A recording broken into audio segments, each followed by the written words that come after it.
World নিউজে আপনাদের স্বাগত। আমি শুভ্র রয়েছি, সঙ্গে নজর রাখবো হেডলাইন্সে।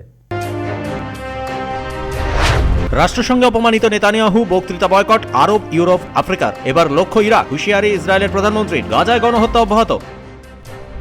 গাজা যুদ্ধ বন্ধ চান ট্রাম্প, জামাইকে পাঠালেন নেতানিয়াহুর কাছে। শর্ত মেনেছে হামাস, বন্দীদের ছাড়তে রাজি, দাবি ওয়াশিংটনের। রাষ্ট্রসংঘে জোর বাগযুদ্ধ ভারত পাকিস্তানের। হিন্দুত্ববাদে মাদক দিল্লির, বিশ্বে বাড়ছে ঘৃণা, বললেন শাহবাজ। সন্ত্রাসবাদের আতুরঘর ইসলামাবাদ, দাবি ভারতের। বাংলাদেশে বাড়ল পুজো, হাসিনা জামানাচ্ছে 2000 পুজো বেশি, দাবি কমিটিগুলোর। সাম্প্রদায়িক সম্প্রীতির বার্তা ঢাকায়, অশান্তি রুখতে নামানো হলো র্যাব। আসছে বিস্তারিত খবরে। রাষ্ট্রসংঘে চরম অপমানিত হলেন ইসরায়েলের প্রধানমন্ত্রী নেতানিয়াহু। তিনি যখন বক্তৃতা দিচ্ছিলেন তখন প্রতিবাদ জানিয়ে ইউরোপ, আরব আর আফ্রিকা দেশগুলো কক্ষ ত্যাগ করে। নেতানিয়াহু বলেন, এটা আমার লজ্জা নয়, এটা দেশগুলোর লজ্জা। রাষ্ট্রসংঘে চরম অপমানিত হলেন ইসরায়েলের প্রধানমন্ত্রী নেতানিয়াহু। তিনি যখন বক্তৃতা দিচ্ছিলেন তখন ইউরোপীয় দেশগুলোর বহু রাষ্ট্রনেতা, আফ্রিকার দেশগুলোর সব রাষ্ট্রপ্রধান, আরব দেশগুলোর সবাই বৈঠক ছেড়ে বেরিয়ে যান। অপমানিত বোধ করেন নেতানিয়াহু। তিনি বলেন, এটা আমার লজ্জা নয়, যারা কক্ষ ত্যাগ করেছেন এটা তাদের লজ্জা। প্যালেস্তাইনকে স্বাধীন রাষ্ট্রের মর্যাদা দেওয়ার অর্থ হলো ইসরায়েলের গলায় ছুরি বসিয়ে দেওয়া। আমরা কখনো তা মেনে নিতে পারবো না। We're trying to get them out. And Hamas is trying to keep them in. Now I want to ask you a simple question, a simple, logical question. Would a country committing genocide plead with the civilian population it is supposedly targeting to get out of harm's way? Would we tell them, get out, if we want to commit genocide? We're trying to get them out. And Hamas is trying to keep them in. And this charge is so baseless. The comparison to genocide, wholesale slaughter of populations. What, did the Nazis ask the Jews to leave, kindly leave, go out? Did others, you want me to name all the genocidal leaders of history? Just go one by one. Did anyone do this? Did they say, get out so we can come in? Of course not. ইসরায়েলের প্রধানমন্ত্রী বলেন, যারা স্বাধীন রাষ্ট্রের মর্যাদা দিতে চাইছেন তারা হামাসকে সমর্থন করছেন, তারা সন্ত্রাসবাদকে সমর্থন করছেন, তারা ইহুদি বিরোধী। একই সঙ্গে তিনি বলেন, যারা হামাসের হাতে বন্দী রয়েছেন তাদের সঙ্গে রয়েছেন ইসরায়েলের সবাই, তাদের মুক্ত করাই হবে আমাদের প্রধান কাজ। একই সঙ্গে হামাসকে হুমকি দিয়ে তিনি বলেন, হয় গাজা ছাড়তে হবে, অস্ত্র ছাড়তে হবে, নতুবা মৃত্যুর জন্য তৈরি থাকতে হবে। ইসরায়েলের মানুষ কোনো হুমকির কাছে ভয় পায় না। তবে এসব কথা ইসরায়েলের প্রধানমন্ত্রী বলেছেন রাষ্ট্রসংঘের প্রায় ফাঁকা কক্ষেই। নেতানিয়াহু বিরোধীরা বলেছেন, আন্তর্জাতিক ক্ষেত্রে কখনো ইসরায়েলের কোনো প্রধানমন্ত্রী এত অপমানিত হননি। এটা ইসরায়েলের মানুষের লজ্জা। নেতানিয়াহুর বিরুদ্ধে ইসরায়েল জুড়ে বিক্ষোভ অব্যাহত রয়েছে। ইসরায়েলের প্রেসিডেন্ট বলেছেন, গাজা সাফ করার কাজ প্রায় শেষ, গাজা শহর এখন তাদের দখলে। ব্যুরো রিপোর্ট, পূবের কলম ডিজিটাল। সিরিয়া, লেবানন, ইরানের পর এবার ইরাক লক্ষ্য। রাষ্ট্রসংঘে বললেন ইসরায়েলের প্রধানমন্ত্রী নেতানিয়াহু। তিনি বলেন, কিভাবে ইরাককে জব্দ করতে হয় তা আমি জানি। রাষ্ট্রসংঘে বক্তৃতা দেবার সময় ইসরায়েলের প্রধানমন্ত্রী নেতানিয়াহু বলেন, এবার তার লক্ষ্য Iraq.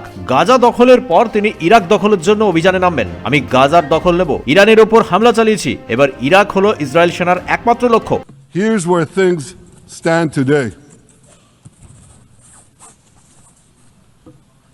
Half the Houthi leadership in Yemen gone. Yahya Sinwar in Gaza gone. Hassan Nasrallah in Lebanon gone. The Assad regime in Syria gone. Those militias in Iraq, well, they're still deterred. And their leaders, if they attack Israel, will also be gone. And for Iran's top military commanders and his top atomic bomb scientists, well, they're gone too. নেতানিয়াহুর এই মন্তব্যের পর কাতার জানিয়েছে, Israel চাইছে মধ্যপ্রাচ্য ও পশ্চিম এশিয়ার সব দেশকে আতঙ্কে রাখতে, কিন্তু এবার কোনো দেশের উপর হামলা হলে ইসলামিক দেশগুলো, আরব দেশগুলো যৌথভাবে লড়াই করবে। ব্যুরো রিপোর্ট, পূবের কলম ডিজিটাল। গাজায় যুদ্ধ দ্রুত বন্ধ হবে। হামাস রাজি হয়েছে যুদ্ধবন্দীদের মুক্তি দেওয়ার জন্য, বললেন মার্কিন প্রেসিডেন্ট ডোনাল্ড ট্রাম্প। সোমবার তিনি বৈঠক করবেন নেতানিয়াহুর সঙ্গে। মার্কিন প্রেসিডেন্ট ডোনাল্ড ট্রাম্প আগামী সোমবার বৈঠকে বসবেন নেতানিয়াহুর সঙ্গে। তার আগে নিজের ঘনিষ্ঠ কর্তা স্টিভ উইটকফ আর জামাইকে নেতানিয়াহুর কাছে পাঠালেন মার্কিন প্রেসিডেন্ট। সূত্রের খবর, ইসরায়েলের প্রধানমন্ত্রীকে পরিষ্কার বলা হয়েছে মার্কিন প্রেসিডেন্ট চাইছেন এবার যুদ্ধের সমাপ্তি হোক। যেভাবে আন্তর্জাতিক ক্ষেত্রে চাপ বাড়ছে আমেরিকার উপর, তাতে এটাই এখন একমাত্র পথ ট্রাম্পের। ইসরায়েলের প্রধানমন্ত্রীকে বলা হয়েছে হামাস যুদ্ধবিরতির প্রস্তাব পাঠিয়েছে, এমনকি সব যুদ্ধবন্দীকে তারা মুক্তি দেবে বলে জানিয়েছে। এই অবস্থায় আমেরিকার প্রধান কাজ হবে যুদ্ধ বন্ধ করা। নেতানিয়াহুর তরফ থেকে মন্তব্য করা হয়নি এখনো পর্যন্ত। তবে গতকাল ইসরায়েলের প্রধানমন্ত্রী রাষ্ট্রসংঘে যে বক্তৃতা দিয়েছেন তাতে ক্ষুব্ধ সে দেশের মানুষ। পরিষ্কার বলা হয়েছে যুদ্ধ চাই না, শান্তি চাই। এরই মধ্যে গাজায় হামলা অব্যাহত রাখলো ইসরায়েল। সকাল থেকে 38 জনের মৃত্যু হয়েছে, মৃতের সংখ্যা আরো বাড়তে পারে। একের পর এক বহুতল গুড়িয়ে দেওয়া হচ্ছে। রাষ্ট্রসংঘ আজ জানিয়েছে গাজায় প্রতি 9 মিনিট অন্তর একটা বোমা ফেলছে ইসরায়েল। এমন ভয়াবহ ছবি বিশ্বে কোনোদিন কোথাও ঘটেনি। গ্রেটা থুনবার্গদের সুমুদ ফ্লোটিলা যাচ্ছে গাজার দিকে। ইতালি আরো নৌবাহিনী পাঠিয়েছে সুমুদ ফ্লোটিলার নিরাপত্তার জন্য। আকাশে চক্কর দিচ্ছে তারা। বিশেষ নিরাপত্তা ব্যবস্থা জারি রাখা হয়েছে। I'm not scared of Israel. I'm scared of a world that has seemingly lost all sense of humanity. And what we are doing here is trying to show that there is still some humanity left, that there are still people willing to step up when all other means fail. But this is a last resort. This mission should not have to exist. রাষ্ট্রসংঘ বলেছে এখন যে ত্রাণ সামগ্রী পাঠানো হোক না কেন তা খুবই ক্ষুদ্র। ব্যুরো রিপোর্ট, পবের কলম ডিজিটাল। ভারত এখন উগ্র হিন্দুত্ববাদের জন্ম দিচ্ছে, বিশ্বজুড়ে তার প্রভাব পড়ছে। ইসলামোফোবিয়ায় ভুগছে দিল্লি। রাষ্ট্রসংঘে বললেন পাকিস্তানের প্রধানমন্ত্রী শাহবাজ শরীফ। পাল্টা হুঁশিয়ারি দিয়ে ভারত জানিয়েছে সন্ত্রাসবাদের জন্ম দেয় পাকিস্তান, সেটা সবাই জানে। ভারতের হিন্দুত্ববাদ বিশ্বজুড়ে সাম্প্রদায়িক সম্প্রীতি নষ্ট করছে, রাষ্ট্রসংঘে বললেন পাকিস্তানের প্রধানমন্ত্রী শাহবাজ শরীফ। তিনি বলেন ভারত সিন্ধুর জল না ছাড়ায় বিপাকে পড়েছেন পাকিস্তানের বহু মানুষ। এটাও এক ধরনের যুদ্ধ। Ladies and gentlemen, there must be no space for hate speech, discrimination or violence against any person or against any religion.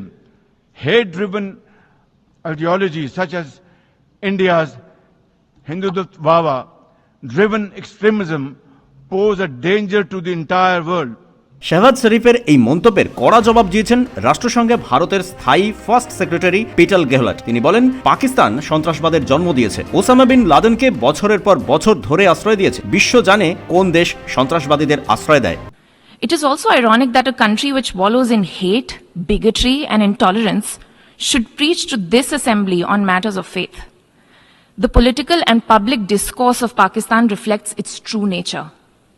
Clearly, a look by them at the mirror is রাষ্ট্রসংঘে পাকিস্তানের প্রধানমন্ত্রী বলেছেন ভারতে এখন ঘৃণ্য ভাষণ ছড়িয়ে পড়ছে, কোনো ধর্ম বা ব্যক্তির উপর আক্রমণ বিশ্বের কাছে বিপদ। পাক প্রধানমন্ত্রীর এই মন্তব্যের জবাব দিয়েছেন ভারতের ফার্স্ট সেক্রেটারি পিটাল গেহলট। তিনি বলেছেন পাকিস্তানের এক মন্ত্রী সম্প্রতি বলেছেন সন্ত্রাসবাদের জন্ম দিচ্ছে ইসলামাবাদ। ব্যুরো রিপোর্ট, পবের কলম ডিজিটাল। সোনার খনিতে ধস নেমে নাইজেরিয়ায় মৃত্যু হলো 100 জনের, মৃতের সংখ্যা বাড়তে পারে। হঠাৎই ধস নামে বলে জানিয়েছে নাইজেরিয়ার শ্রমিক সংগঠনগুলো। নাইজেরিয়ার জামফারাতে সোনার খনিতে ধস নেমে 100 জনের মৃত্যু হয়েছে, আহত হয়েছেন বহু। কাদুরি সোনার খনিতে সেই সময় সোনা তোলার কাজে ব্যস্ত ছিলেন শ্রমিকরা। হঠাৎই সেই খনির নিচে ধস নামে। কিছু শ্রমিক বাইরে আসতে পারলেও বহু শ্রমিক ধসের নিচে চাপা পড়ে যান। স্থানীয় এক ব্যক্তি বলেছেন 13টি মৃতদেহ ধ্বংসস্তূপ থেকে তোলা হয়েছে। খনিতে ধসের সময় 100-রও বেশি শ্রমিক সেখানে কাজ করছিলেন। মাত্র 15 জনকে উদ্ধার করা গেছে। জামফারার স্টেট মাইনার্স অ্যাসোসিয়েশনের এক কর্তা মোহাম্মদ ইশা জানিয়েছেন মৃত শ্রমিকদের উদ্ধার করতে যে উদ্ধারকারী দল নেমেছিল খনির মধ্যে তাদেরও অনেকেরই দমবন্ধকর পরিস্থিতির মধ্যে পড়েছেন। তিনি অভিযোগ করেছেন নাইজেরিয়ার জামফারাতে এমন অবৈধ খনি অনেক রয়েছে যেগুলোর কোনো নিরাপত্তা নেই। মাঝে মাঝেই সোনার লোভে দুষ্কৃতীরা অস্ত্রশস্ত্র সহ এইসব খনির শ্রমিকদের বিরুদ্ধে আক্রমণ চালায়। মাঝে মধ্যে ঘটে যায় বড় দুর্ঘটনাও। ব্যুরো রিপোর্ট, পবের কলম ডিজিটাল। হাসিনা জামানাচ্ছে বাংলাদেশে এবার পুজোর সংখ্যা বেড়েছে, 2000-এর বেশি বেড়েছে মণ্ডপ। কোথাও যাতে কোনো অশান্তি না হয় সেজন্য র‍্যাব নামানো হয়েছে সর্বত্র।